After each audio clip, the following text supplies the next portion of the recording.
que era jefe de asesores del peronismo en su momento. Bueno, esa foto que vimos. Resumen imposible. Mati Colombati te ordena las noticias en un país imposible de resumir. Maldita suerte, una mirada crítica de una realidad absurda.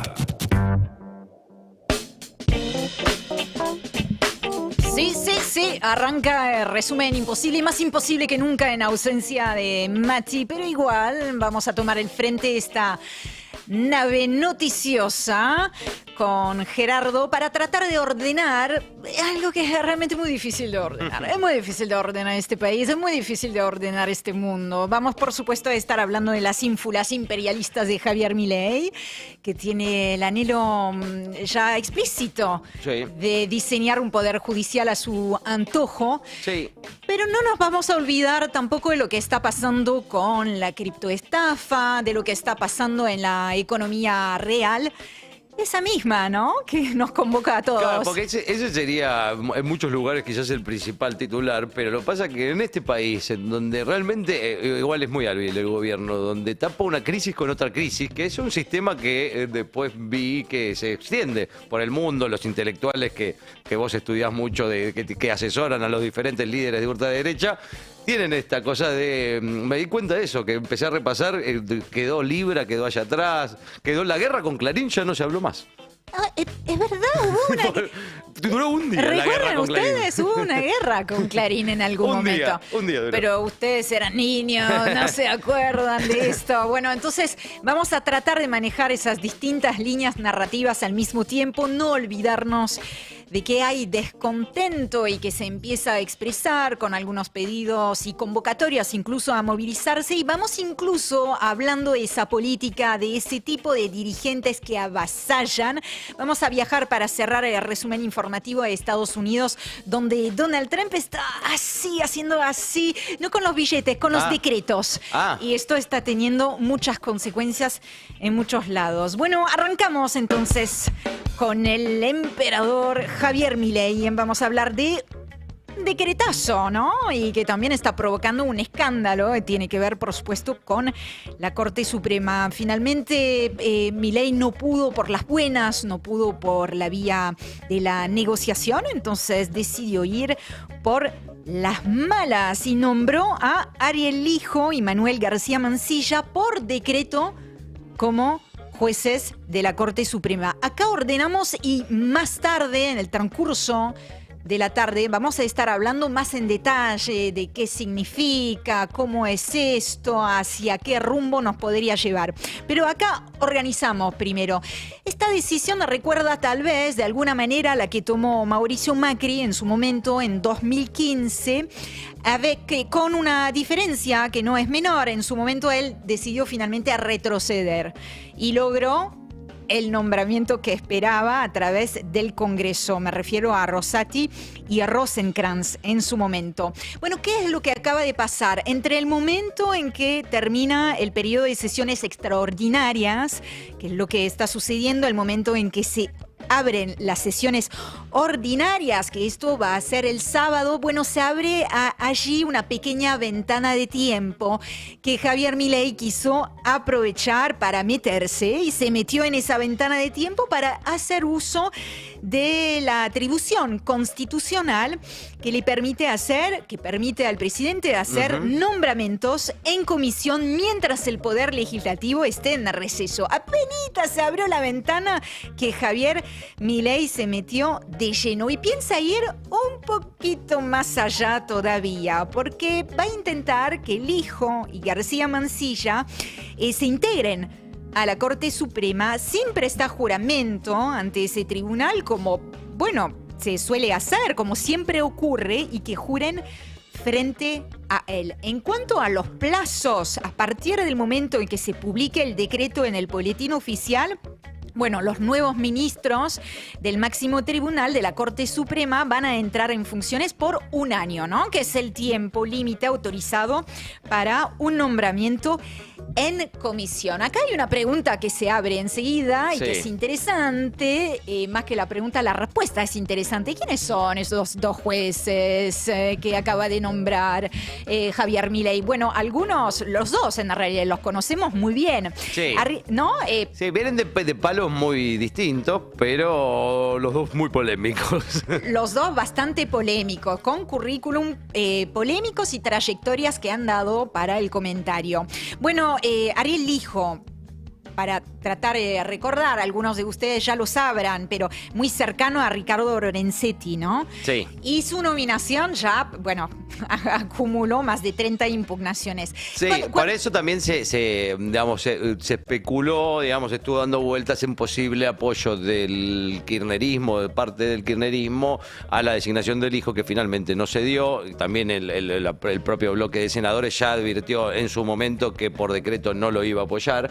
Pero bueno, esa terminal con Lorenzetti hace que sea un contrapeso a los otros tres, que eran, bueno, Maqueda ahora se fue, pero que eran Rosencrantz y Rosati, que un poco manejaban, por tener esa mayoría de tres, los destinos de la Corte y de la Justicia. Por eso era un poco un contrapeso de eso. Sí, de cambiar la relación de fuerza, Claro. ¿no? Dentro del máximo tribunal. Cuando uno piensa en Comodoro Pi, piensa, entre otros, pero en una figura como Ariel Lijo, ¿no? Son parte de esos máximos exponentes del Poder Judicial, ese Poder Judicial inamovible. Sí, ese de la famosa justicia federal, los que alguna vez, que los que tienen relaciones con el servicio de inteligencia, lo que alguna vez el célebre Alberto Fernández calificó como los sótanos de la democracia, ¿no? Claro, ese Poder Judicial que se cuestiona legítimamente. Y por otro lado, tenemos la figura de García Mansilla, que para que lo ubiquen en el universo, digamos, de cosas que ha decidido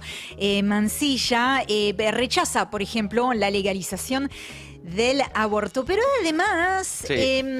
Es del Opus Dei el señor García Mansilla, y es rector además de ser del Opus Dei, que es un sector muy poderoso de la Iglesia, que hoy día ha enfrentado al Papa Francisco, que sigue recuperándose, Sí. pero además es rector de la Universidad Austral, que es una universidad que garpó los señores de Pérez Compán, los empresarios, para congraciarse con el Opus Dei, digamos. Esas son las terminales de este señor Mansilla. Bueno, este es su círculo, ¿no? Este es el escenario, el mundo, la esfera en la que se mueve.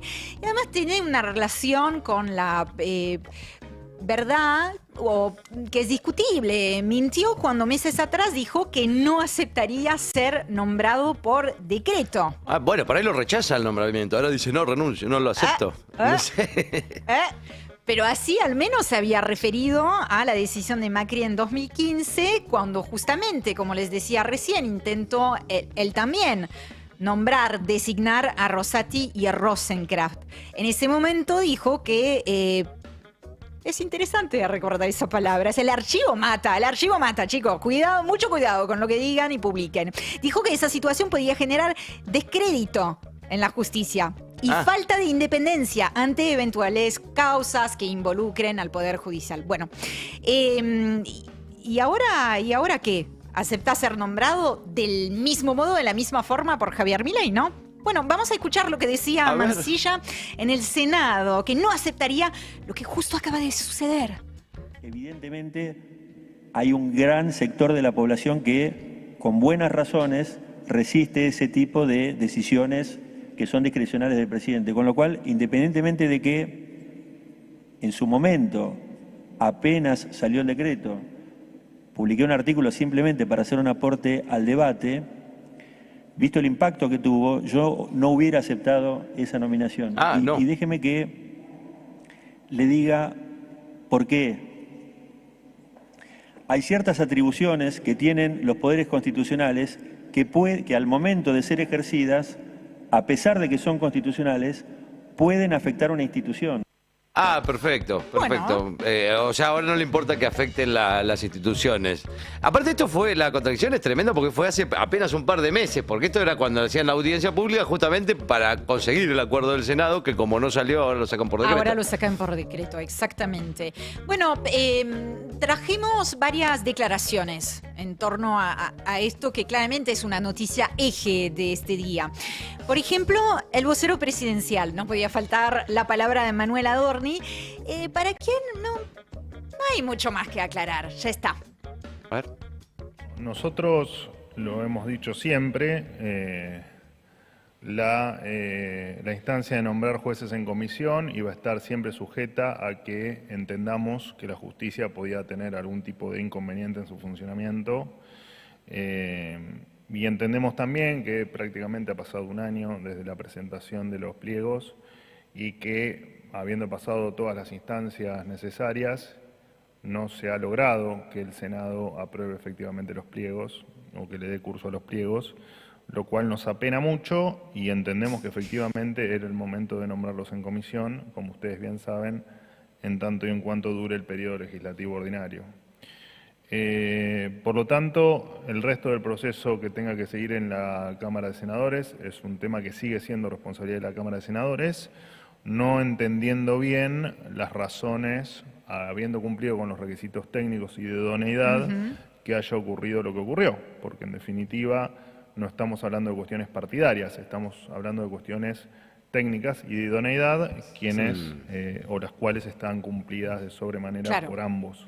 Ah, técnica. Bueno, de hecho, uno de los dos llegó a tener dictamen, así que... Bueno, esa es una de las líneas argumentativas del gobierno. Es el Senado no hizo lo que debía hacer en todo ese tiempo, así que nosotros tenemos que pisar el acelerador. Después, más adelante, vamos a ver, pero esto justamente no podría dañar a las instituciones. ¿Es realmente constitucional? ¿Es realmente el por qué lo están haciendo? Porque este es uno de los dos grandes argumentos, de los pocos argumentos que está poniendo el gobierno en la mesa, ¿no? Sí, la verdad que decir que vos estás sacando esto por decreto porque no conseguiste, digamos, estás admitiendo una falla tuya también. Que digamos. no pudiste negociar. Claro, no pudiste conseguir un acuerdo en el Senado para los nombres que vos propusiste como gobierno. Y como decíamos en el principio, no pude por las buenas, voy por las malas, ¿no? Ese sería un poco el resumen de la situación. Bueno, Adorni no fue el único en expresarse al respecto. El ministro de Justicia, Mariano Cunio Libarona, así se dice, consideró justamente, ¿no?, en sintonía con ese mensaje desde el oficialismo, que el Senado durmió con los pliegos de Lijo y de García Mansilla y que no van a esperar al Congreso toda la vida. Lo escuchamos, fue esta mañana en A24 con Laje. Ningún fallo de la historia de nuestra Corte Suprema cuestionó este sistema. Nadie lo cuestionó.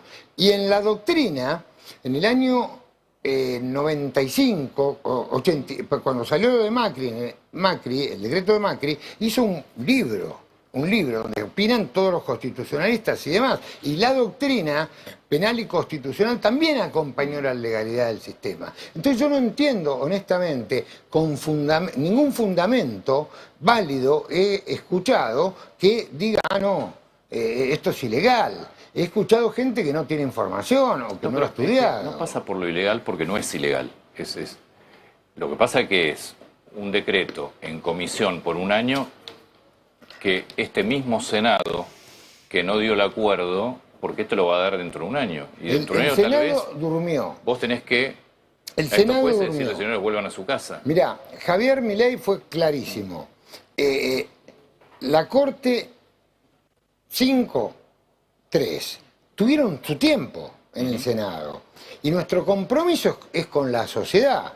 Esto es una necesidad. ¿Por qué lee para responder el ministro de Justicia? El país, legítimo, leyendo, todos ¿no? los ministros, lo tenemos que admitir. Y tiene sus apuntes. Es válido para la necesidad de la sociedad y para la justicia. Nosotros vamos a tomar todas las medidas que hagan falta para que exista orden y se tutelen las instituciones de la República. No vamos a estar esperando al Congreso toda la vida. Eso es un poco como cuando te hacían una pregunta en la escuela que tenías el machete ahí en, Sí, sí, ¿no? sí, en la sí, palma sí. de la mano. A ver, que no me equivoque, porque si no lo explico como lo escribí, no lo voy a poder explicar nunca. Igual dijo que el decreto de Macri designando 2 jueces fue en el año 85 y después se corrigió, dijo en el 95. Bueno, no está... pero se lee difícilmente en la Claro. palma de la mano, por Claro. favor. Vos te olvidaste, nosotros ya somos dinosaurios, ya no sabemos lo que es Bueno, estudiar. Julio Libarano también terminó el colegio hace rato. Te Hace digo. ratito. Bueno, no todas las voces son esta, justamente. Vamos a las antípodas. Vamos a escuchar al senador Luis Juez. Juez que quiere ser candidato, ¿no? A gobernador de Milei en Córdoba. Y salió a cruzar, y bastante fuerte, te digo, la decisión del gobierno. Lo vamos a escuchar diciendo que el juez Ariel Lijo y su hermano tienen una pyme que alquilan bidet para políticos con el culo sucio. ¿Eso dijo? No, tuvimos una conversación, yo le dije claramente lo que quería, lo que opinaba de los jueces. Dije, yo soy un abogado que litiga, no soy un boludo, vivo de mi profesión. Me acuerdo, tuve una expresión, bueno, por ahí incómoda. Dije, pues, vos sabés a qué se dedica este y el hermano, tienen una pyme que alquilan bidet para políticos con el culo sucio. Le digo, ¿para qué lo querés si vos no lo tenés sucio? ¿Para qué te va a meter en un barro que no te corresponde? Se lo digo y lo reitero y lo digo públicamente, porque creo claramente, o sea, si ustedes vieran el nivel de operación para que el hijo llegue a la corte, yo soy un tipo grande, a mí no me asusta, ya la verdad, antes tomaba la sopa con el cuco, pero ahora no me asusta nadie a mí. Digo, yo la verdad soy un tipo grande, y la conozco toda, la he vivido toda. Digo, si ustedes vieran el nivel de operación política cruzada, transversal, de tipos operando por el pliego del hijo, se pegarían un susto, en serio. Y esto, Entonces digo, ¿qué expresa ese hombre? ¿Qué garantiza ese hombre? Bueno, eso debería ser una señal.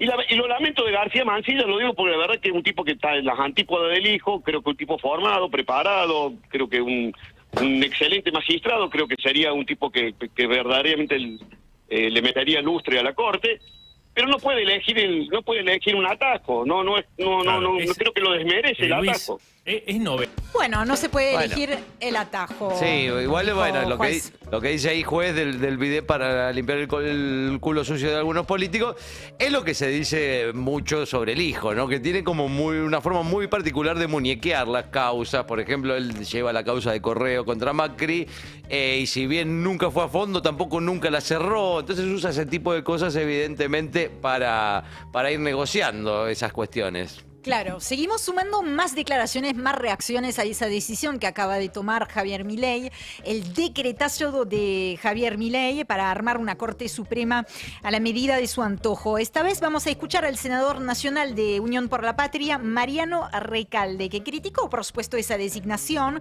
por decreto y ahí empezamos a abrir otra línea no argumentativa, sino de tratar de explicar por qué toma esa decisión en este momento. ¿Realmente porque el Senado no llegó, porque no pudo negociar? Bueno, él atribuyó el anuncio del gobierno a una necesidad de esconder el escándalo por la estafa cripto.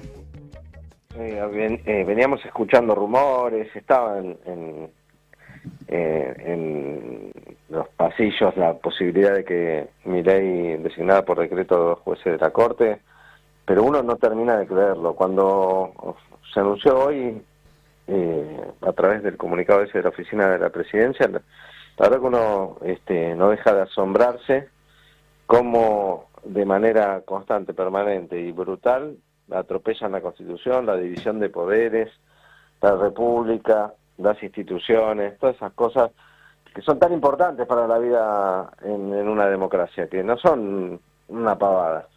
Pero es con todo. Y en el medio me parece que tiene que ver también esta decisión con el escándalo que está circulando por el mundo de la estafa que el presidente promovió, auspició, difundió y generó, que perjudicó a decenas de miles de personas que lo están demandando ahora en distintos lugares del mundo. La verdad que es un escándalo y lo quieren tapar con otro escándalo. Que hay un viejo dicho, ¿no? ¿Cómo esconder un elefante llenándolo de elefantes? Bueno, este es otro elefante, es otro escándalo monumental. Se ve que prefieren quedar como unos tipos autoritarios, antidemocráticos, pero no como estafadores. Pero son las dos cosas. Bien, en esa misma línea se expresó Miguel Ángel Pichetto, ¿no? Que también consideró, él analiza que esto es un intento de Milei de cambiar la agenda que no lo está favoreciendo mucho en medio de la criptoestafa. Lo escuchamos. Si vos tuvieras que tratar de cambiar la agenda política hoy para que la mirada sea dirigida al proceso de la Corte y correr el tema Libra, que no es solamente un tema que esté en los medios nacionales, sino que también está repercutiendo a nivel internacional, me parece que es una buena jugada. Yo se la hubiera aconsejado si estuviera en el gobierno. Bueno, sí. Igual ahí también dieron un poquito una mano Pichetto, algunos radicales, todos los que son los bloques dialoguistas, ¿no? del Congreso, que ayer, que yo sé que después lo vas a repasar, Ori, hubo una serie de expertos justamente hablando del caso Libra, y los bloques dialoguistas no estuvieron. Claro. No fueron a hacer preguntas. Se ve que ya saben todo lo que son las criptoestafas y no fueron ahí a hacer preguntas. Así que bueno, está bueno también ir al Congreso, Mike. Lo tienen todo muy en claro. Bueno, Pichetto, esto que escuchábamos recién fue en una entrevista anoche en Cenital. Son interesantes estas entrevistas que están haciendo. También estuvo dando algunas definiciones que atrasan Pichetto de millones de años, sí. ¿no? Pero además un Pichetto que todos sabemos que es un poco facho, que le gusta un poco putear a inmigrantes y demás, pero de ahí a decir que Argentina, que tiene el norte argentino no es argentino. El mejor charanguista del mundo, Jaime Torres, es argentino, fue argentino, y que diga que el charango no es argentino es una falta de respeto, Pichetto. Coincido con mi compañero. Bueno, desde el radicalismo también hubo algún comentario por parte del senador Pablo Blanco, así se llama, lo escuchamos.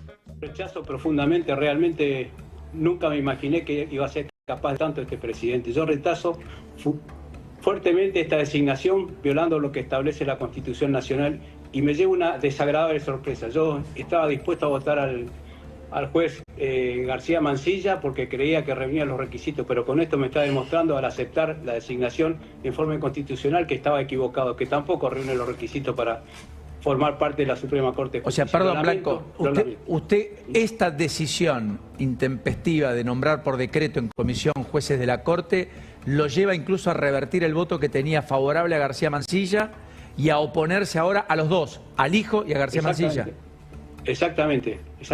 Nunca me imaginé que el doctor García Mansilla iba a aceptar una designación violando lo que establece la Constitución Nacional. Porque con este criterio que tiene el presidente, como no obtiene lo que él desea por el Congreso, hace un decreto. Con ese criterio, si hay una ley que no sale de acuerdo a su necesidad, a su entender, hace un DNU. Me parece que está demostrando que es un grado de autoritarismo total de este gobierno. Sí, ahí el senador Blanco decía, justamente, me parece que también por eso quiere meter mano en la Corte el presidente, porque justamente como no tiene la mayoría, ni tampoco, por más bien que le vaya, por más que arrasen las elecciones de medio término este mismo año, no va a tener mayorías en las cámaras del Congreso. Entonces, ¿qué necesita? Una corte donde pasen los decretos que va a emitir el propio gobierno. Y que le sea favorable. Y otra cosa también interesante que dice ahí el senador radical, bueno, perdón que diga interesante y radical en la misma frase, pero que decía lo de que aceptaron ser designados por decreto. Hoy, bueno, si estos dos señores se incorporan a la Corte, 4 de los 5 integrantes de la Corte van a haber aceptado ser nombrados por decreto, porque Rosenkrantz y Rosati en la época de Macri también lo habían aceptado. Después se terminó pasaron por el Congreso. Terminó haciendo por el Senado, pero ellos lo habían aceptado, en contra, claro. Bueno, ese es el poder judicial que tenemos. Como para completar el panorama, ¿no?, de declaraciones en torno a esa decisión, ese decretazo de Milei, le propongo que escuchemos, y está muy bien para darle un cierre a este primer bloque, a Elisa Carrió, que es claramente una de las... Sí. No es un audio, perdón, es un tuit. A ver, y allí está reaccionando entonces en sus redes sociales Elisa Carrió, que es una de las principales denunciantes del juez Ariel Lijo, desde el punto de vista institucional y republicano. ¿Está bien eso? ¿Estás leyendo bien? Es un verdadero horror. En cuanto al hijo, es un escándalo de corrupción de magnitud nacional e internacional. Bueno, allí entonces, para completar el panorama de reacciones de la dirigencia de todo el arco político frente a la decisión del oficialismo de avanzar en el nombramiento de jueces para la Corte Suprema. La pregunta que se abre ahora... ¿Cuál es? Y bueno, sería cómo sigue, ¿no? ¿Cómo sigue esta historia? ¿Cómo sigue? Bueno, la Cámara Federal se va a reunir para decidir si le da o no licencia al juez Ariel Lijo para que asuma en la Corte Suprema. Necesita que le otorguen la licencia, ¿no? Según informaba Clarín, el juez ya presentó formalmente el pedido para que esto suceda. Ahora, le sumamos un dato. Aún si la Cámara la aprobase, en la Corte Suprema el presidente Horacio Rosati tiene la potestad de no concederla, ¿no? Ah, mira. Entonces, bueno, hay ahí un punto de interrogación. Todo esto en medio, por supuesto, del debate sobre si Lijo debería renunciar, claro, o no a su juzgado, ¿no? Porque también eso, no sé, tampoco quiero citar a Luis Juez, pero bueno, tiene un buen lugar ahí en ese juzgado. Iba a decir un buen kiosco, me parece muy respetuoso con un juez federal de la Nación. Sí, por favor, portate bien, ¿eh? No hagamos escollos que acá no está Mati, está... Pero claro, como el tipo todavía no le aseguran que va a estar en la Corte Suprema, porque por ahora está nombrado solo por un año, no quiere largar como... Su lugar de origen. Vos decís que lo quiere todo. Claro, dice, no me hagas renunciar al juzgado. Mirá si el Senado no me aprueba, yo me quedo sin nada. Claro, pobrecito, no queremos que se quede sin nada. Bueno, ¿para quién quiere indagar en todo ese escándalo? Un escándalo que viene a correr otro escándalo y que viene a correr otro escándalo. Está escribiendo en el portal del Destape Ariel Lijarad. Con un poco de suerte vamos a tratar de comunicarnos con él en el transcurso de la tarde. Alguien que sabe en serio. Porque de este es tema. alguien que, claro, le vamos a poder hacer un montón de preguntas, muchas preguntas a las que nosotros todavía no tenemos respuestas y seguro las tiene Ari. Entonces, firma una nota en el Destape sobre ese tema en particular, diciendo que los límites a esa maniobra quedan en manos de Rosati y del peronismo en el Senado. Pregunta Ariel Lijarad, ¿logrará que asuman? Bueno, ahí explica que no es fácil. Porque por un lado la misma Constitución establece que Lijo y García Mansilla tienen que jurar ante el presidente de la Corte, Rosati, ¿no? Un opositor feroz a su llegada, pero no por cuestiones, explica Ariel Lijarad en esta nota que está publicada en el portal del Destape, no por cuestiones éticas ni legales, sino de poder. Claro, hay otros parámetros, ¿no?, que entran en esa ecuación. El desembarco del Lijo, dice Ariel Lijarad, cambiaría el balance de poder, que es lo que en algún momento, Gerardo, estuviste comentando, ya que como buen ejemplo del corporativismo judicial, no me digas, Ari, que hay corporativismo judicial, integra la escudería de otro cortesano, que es Lorenzetti, que desea más que nada volver a la presidencia del máximo tribunal, o sea, de la Corte Suprema. Bueno, es una nota en profundidad que dice mucho más de lo que yo les podría leer ahora al aire, tal vez sumar un párrafo interesante donde dice que hay un punto importante en el comunicado del gobierno y es que afirman que dejan los pliegos de Lijo y García Mansilla en el Senado, no los retiran.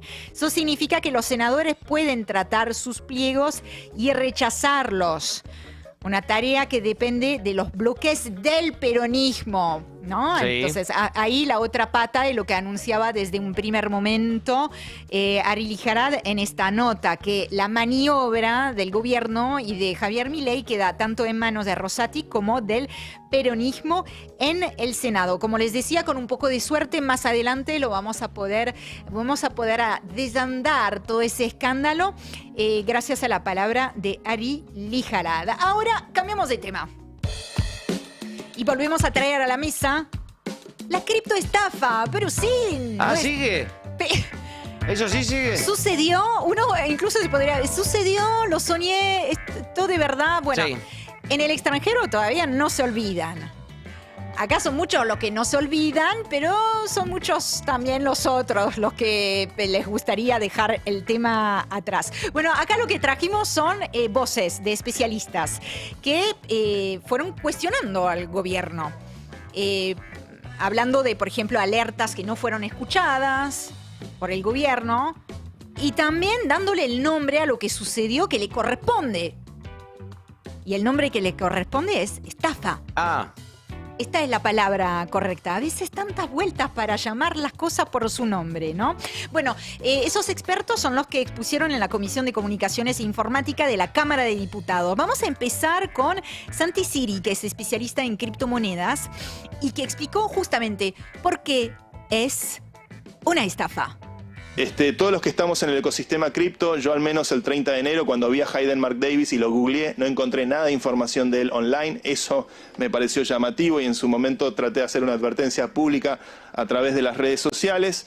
Creo que esto no es una estafa porque algo suba o baja de precio, eso es el mercado. Esto es una estafa, tal vez podríamos presuponer, porque hay jugadores que usaron información privilegiada y porque hay una serie de transacciones que ocurren al unísono en el mismo instante que sale el tuit del presidente que sacan ventaja de los pequeños inversores que entran después, tentados y seducidos por la comunicación pública de ese tuit, que luego estas ballenas, presumimos operadas por Hayden Mark Davis y sus socios, luego revientan sus tenencias de Libra para quedarse con criptodólares o con tokens de Solana, que tiene mucha más liquidez que la moneda de Libra. Bueno, esto es algo que siempre hemos dicho, la línea de tiempo es muy importante en ese escándalo. No es que Milei agarra una moneda creada, un token desde hace días, no, sino que en los tiempos mismos aparece, o los tiempos evidencian, la cronología evidencia eso de la estafa. Claramente. Un presidente que publicita, promociona una criptomoneda. Difunde, Oris decía, hablar con propiedad. Perdón, es que soy extranjera, me mezclo, no entiendo bien. Yo no hablo español. Pero promociona una cripto apenas lanzada. 3 minutos pasaron. Y todos los movimientos también Sí. en torno a ese lanzamiento. Muy fugaces, muy rápidos. Y sobre todo, bueno, que es muy incongruente con el relato del gobierno, que es el famoso wallet, el número esa especie de CBU gigante con mayúsculas y minúsculas que tiene Tal ahí, cual. que eso se lo tiene que haber proporcionado el que lanzó esa moneda, porque vos no podés No cae del cielo. como usuario en 3 minutos llegar a esa esa CBU. información. Sí. Claro. Sí, son muchas las pruebas, obviamente, pero recién escuchábamos a un especialista en criptomonedas explicándolo en términos muy didácticos. Seguimos con esas declaraciones, esos análisis, comentarios dentro del marco de la Comisión de Comunicaciones e Informática de la Cámara de Diputados. Esta vez vamos a escuchar al especialista Fernando Molina, que volvió sobre esa analogía que decidió utilizar Javier Milei, que habló del casino, también habló de la ruleta rusa, Sí, por favor. es verdad. Bueno, él tiene otro tipo de analogía para proponernos. Escuché también una de las consultas que le hicieron a otro de los expositores y fue sobre la analogía de comprar meme coins y es como ir a la de un casino, pero creo que esa analogía está un poco errada. Comprar y vender meme coins es lo que se denomina un juego de suma cero. Para que yo tenga una ganancia, hay alguien que tiene que perder. Es decir, el dinero que yo gano es dinero que puso otra persona. Uno no está jugando contra la banca o un casino. Claro. Está jugando contra otros jugadores. Probablemente una analogía un poco más acertada sea la de una partida de póker o de truco. El problema es que, como les acabo de mencionar, uno está jugando contra la gente que sabe cuáles son las cartas que van a salir, básicamente. Claro. Pequeño detalle. Pequeño detalle. Claro, como ir al casino con la ruleta amañada, digamos. Totalmente, una analogía tal vez más ajustada a lo que efectivamente sucedió. Bueno, esto entonces dicho por especialistas en el marco de esa comisión. Por otro lado, les cuento, están pidiendo imputar a Karina Milei y están pidiendo el secuestro de celulares del presidente Javier Milei, de su hermana, el jefe, ¿no? Karina Milei, y también de Manuel Adorni. Bueno, todo esto le venimos dando mucho seguimiento en todo lado, la verdad, o al menos nosotros seguimos dándole seguimiento y la información, la posta está en el portal del Destape. Lo que les estoy contando, por ejemplo, ahora es también una nota que pueden encontrar en el portal del Destape. El abogado, entonces, Gregorio Dalbón, realizó esa ampliación de la denuncia y pidió al fiscal, que en este momento es Eduardo Tayano, que impute a la secretaria general de la presidencia. Sabemos que no hay nada que se haga en este gobierno sin que reciba el check de Karina Milei. Mati todos los días lo explica mucho mejor que yo desde este lugar y lo sabemos y hay pruebas de sobra de que no se mueve ni un lápiz sin que Karina Milei esté al tanto y haya dado el visto bueno. En ese pedido de ampliación de la denuncia mencionó las reuniones que mantuvo justamente Karina Milei con quienes estaban detrás del lanzamiento de Libra, ¿no?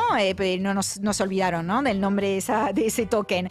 Y también mencionó los mensajes sobre esos famosos presuntos cobros de coimas. Bien, mientras tanto, ya van a ver, no se preocupen, que el gobierno de Javier Milei está intentando garantizar una transparencia total, pero total en el tema. Ustedes quédense tranquilos, sentados, que el gobierno lo resuelve todo, porque es una funcionaria de Milei que va a ser la encargada de investigar a Milei. Mirá,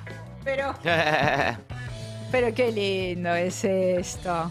Un poco a veces quisiera ser... No quisiera ser Milei. Bueno, María Florencia Sicao, la jefa de gabinete de asesores del Ministerio de Justicia, que encabeza justamente Libarona, será la encargada de investigar al presidente. Así se queda todo en familia.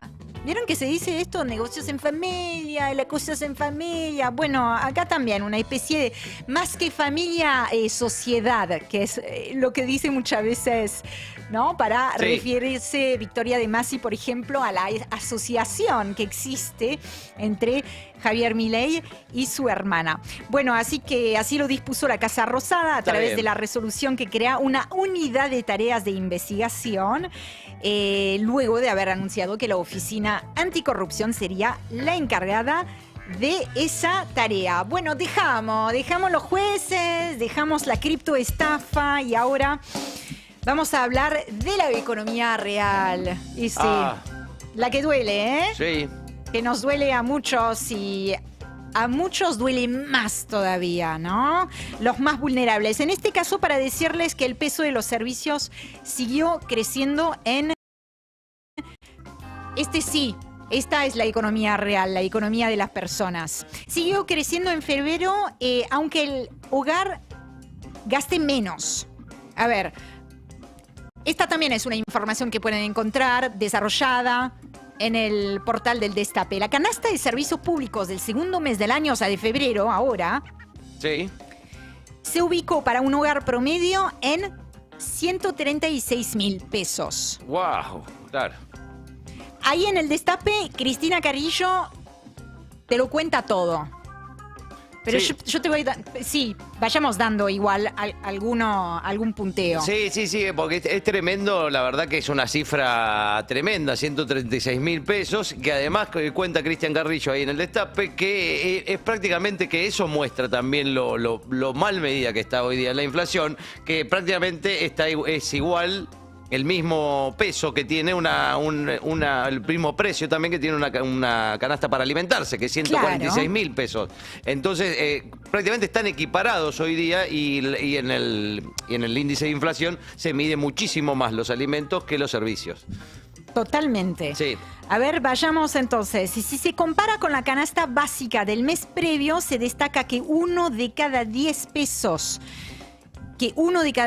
del salario promedio se destina al pago de servicios fijos, sin contar alquiler ni expensas. Entonces, ahí está el detalle de esto, que es lo que nos afecta en el día a día. Si bien tenemos la cabeza movilizada, estamos todo el tiempo invitados también a prestarle atención a todo lo demás, esto es lo que golpea en el día a día, Sí, está golpea clarísimo.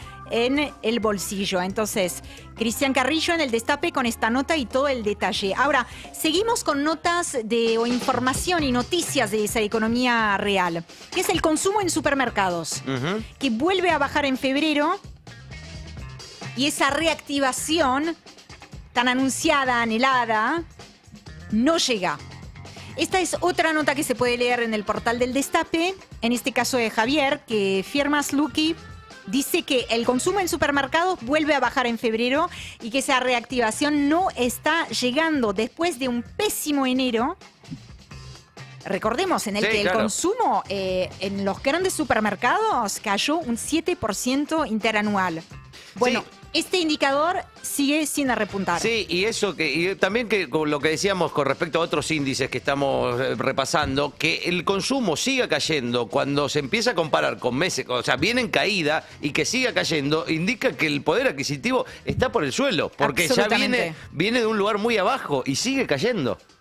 ¿Qué es la diferencia entre lo que realmente sucede y el relato, ¿no?, que trata constantemente de instalar el gobierno? Una recuperación que tal vez sentirán algunos, poquito, no tengo idea, que nosotros no estamos viendo. De confirmarse estas cifras, nos explica Javier en esa nota del Destape, le recomendamos la lectura. De confirmarse entonces esta cifra como en definitiva, se trataría del sexto mes consecutivo en el que la caída interanual del consumo se modera, partiendo de la baja interanual del 22,3%, ¿no? Porque hay que mirar esto desde donde uno parte, que esto fue en septiembre pasado, y tomando como parámetro los datos de una consultora que ahí cita Javier, que se llama Sentia. Bueno, seguimos, cambiamos de noticias. Sí. Paro. ¿Está listo para un paro? Sí, por supuesto. En el plenario federal de delegados realizados este martes, ayer, la Asociación de Trabajadores del Estado, ATE, sencillamente, ¿no?, definió realizar un paro nacional, y esto para mañana ya, ¿no? 26 hoy, jueves 27 de febrero. Esto es una convocatoria para mañana. Por un lado, el paro y también una movilización del INTA a las 12, ¿no? El Ministerio de Regulación y Transformación a las 13 y el Ministerio de Salud a las 16, en sintonía todo esto con la Marcha Federal de Salud. Ahora me remito a un mensaje del secretario general de ATE Nacional. Estamos viendo, Gerardo, siempre atentos, por eso mismo que venimos hablando, de estar tan avasallados y de tener tantos frentes abiertos. En algunos casos puntuales la movilización popular fue masiva, ¿no? Sí, claro. En tópicos que lograron aglutinar a muchos otros reclamos. Pero si no, es difícil en este momento movilizar las calles. Claro, y más, sí, bueno, y eso también teniendo en cuenta que los estatales que han sido demonizados, no solo por este gobierno, sino hace tiempo. A largo rato han sido demonizados, es jodido conseguir ahí los apoyos, digamos, fuera del rubro, ¿no? Totalmente. Milei y su gobierno tambalean, escribió Rodolfo Aguiar, el secretario general, ¿no?, de ATE Nacional, en sus redes sociales. Atraviesan los peores días desde que asumieron, dijo él, y llamó a seguir entonces confrontando al gobierno hasta que se vayan, dijo, incluso por renuncia, destitución o por el voto popular. Yo esto lo veo como un punto en el horizonte bastante más lejano, ¿no? Pero bueno, en todo caso, lo que expresa Aguiar es que la única posibilidad de frenar un ajuste que está golpeando, y nosotros todos somos testigos, ¿no?, el tejido social, el tejido productivo. Si aumenta la conflictividad, dice él, tendremos una oportunidad de recuperar los salarios y las jubilaciones que nos quitaron. Bueno, más conflictividad, los docentes universitarios. Sí, claro.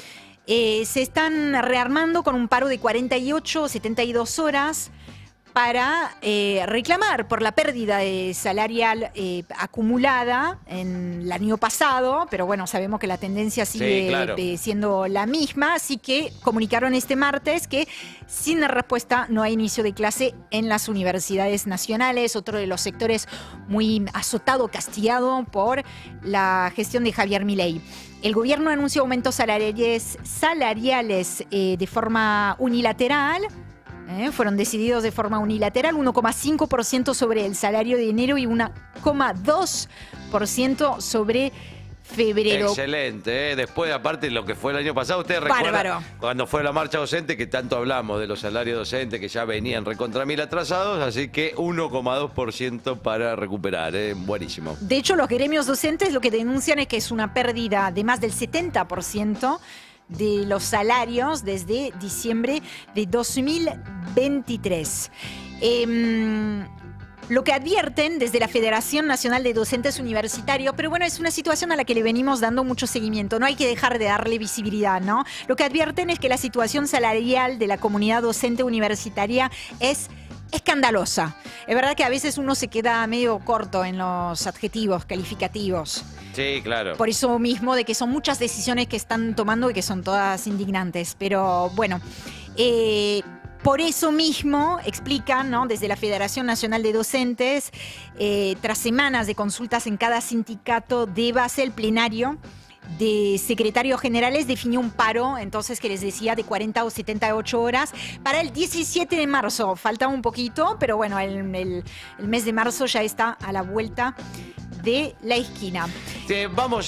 Nos llevas a pasear un poquito por el mundo porque ya me quiero ir un poco de este país, Yori. Ya está, ¿no? Sí. Muchas noticias. Cerramos entonces la agenda de nacionales. Les propongo que viajemos. No son mejores las noticias a nivel internacional. Más todavía en este caso. Vamos a hablar de Donald Trump, que lo soñó y la inteligencia artificial lo hizo. Eso sí que es indignante. El presidente de Estados Unidos compartió en su red social, y lo vamos a compartir nosotros también acá, un video de unos 30 segundos que muestra su visión de futuro para la Franja de Gaza. Es la anhelada por el magnate y presidente estadounidense Donald Trump, Ribera de Medio Oriente. A ver cómo se ve y cómo suena.